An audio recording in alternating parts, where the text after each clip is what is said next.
For those of you who work with software documentation, I have made a small free template in Adobe FrameMaker 2019.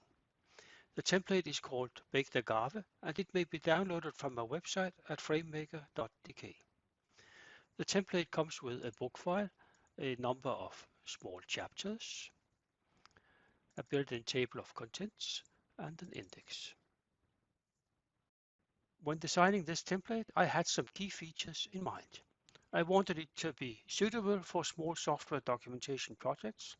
I wanted it to be in A5 size, which is a pretty common page size in Europe. I wanted it to look warm and colorful, and I wanted to have some fun implementing object styles for easier editing.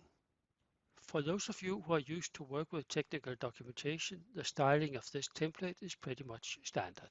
There's a heading 0, a heading 1, a heading 2, a heading 3 if you need it, and a numbered list and some body styling.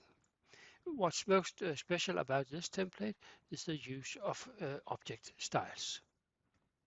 This is an anchored frame which has been inserted into the text using a run into paragraph. As you can see in the object style catalog, this anchored frame has an object style associated with it. This means that when I delete this anchored frame here and go to the Insert Anchored Frame dialog, I can choose this particular object style and click New Frame, and I will get a new frame using this particular object style. Having inserted my new attention frame, I'm going to import a graphic into it, and I'm going to use a file import dialog and find an SVG file. And as we can see, this SVG file is very much too large for this frame. So I have defined an object style for the graphic which goes into the frame as well. It's called resize graphic for attention frame, and it will resize the graphic to the desired size. A typical feature of software documentation are these icons which have been inserted into the text.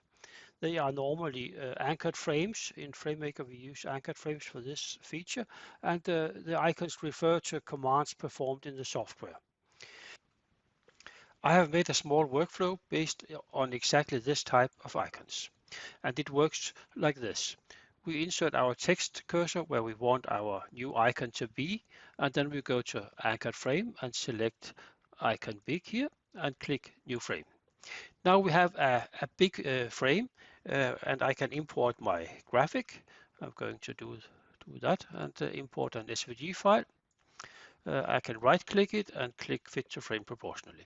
Now the reason the icon is big now is because it's a hassle normally to work with this type of icons. They are very small and often they look very much alike. So that's the reason I take it in a big size where I can make sure it is the right icon. Now I can click the anchored frame and go for another object style like this, icon small. And I can right click my imported graphic again and say fit to frame proportionally, and now the icon has the right size and the right frame, and it sits exactly where it's supposed to sit. Now I can add the command. I have made a character style for that called commands, and off we go. It makes it a lot easier when you use object styles for this kind of operation, because you make sure that the icon has the exact right size and it sits exactly on the right place in the line.